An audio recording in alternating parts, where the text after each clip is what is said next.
Hi అండి అందరికీ. Operation Sindoor తర్వాత పాకిస్తాన్ ఏ స్థాయిలో భయపడుతుందో ఈ సంఘటన చూస్తే మనకైతే అర్థమవుతుందన్నమాట.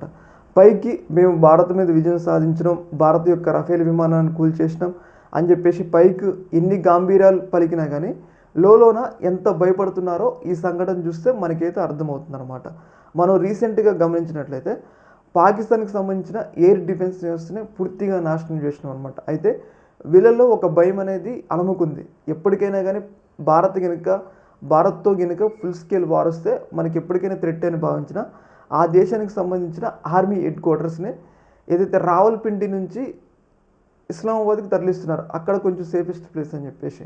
అంటే దీన్ని బట్టి మనం చూసుకుంటే పాకిస్తాన్ భారత్ మిసైళ్ళకి ఏ స్థాయిలో భయపడిందో మనం అయితే అర్థం చేసుకోవచ్చు అనమాట. పైకి అయితే గాంభీరంగా మేము భారత్ని కొట్టినామని చెప్పేసి పైకి చెప్తున్నా కానీ భారత్ బ్రహ్మోస్ మిసైల్స్ భయం అనేది ఏ స్థాయిలో ఉందో ఇక్కడ క్లియర్గా అర్థం చేసుకోవచ్చు.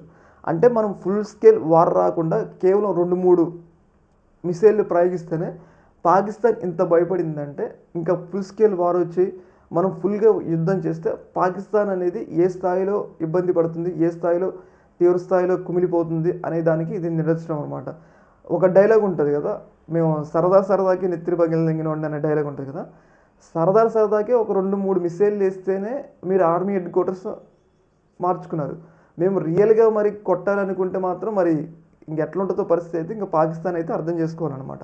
దీన్ని బట్టి మనకి తెలిసింది ఏంటి అంటే భారత్ యొక్క సత్తా అనేది పాకిస్తాన్కి తెలిసింది. ఆ భయంతోనే ఎప్పుడు వీళ్ళు దాడి చేస్తారు ఈ మెంటల్ నా కొడుకులు అని చెప్పేసి వాళ్ళు వెంటనే వాళ్ళ యొక్క ఆర్మీ హెడ్ క్వార్టర్స్ని మార్చుకున్నారని చెప్పేసి ఇక్కడ మనకి క్లియర్గా అర్థమవుతుంది అనమాట. ఈ యొక్క అంశంలో మీ యొక్క అభిప్రాయాన్ని కింద కామెంట్లు తెలియజేయండి. Okay madam, thank you.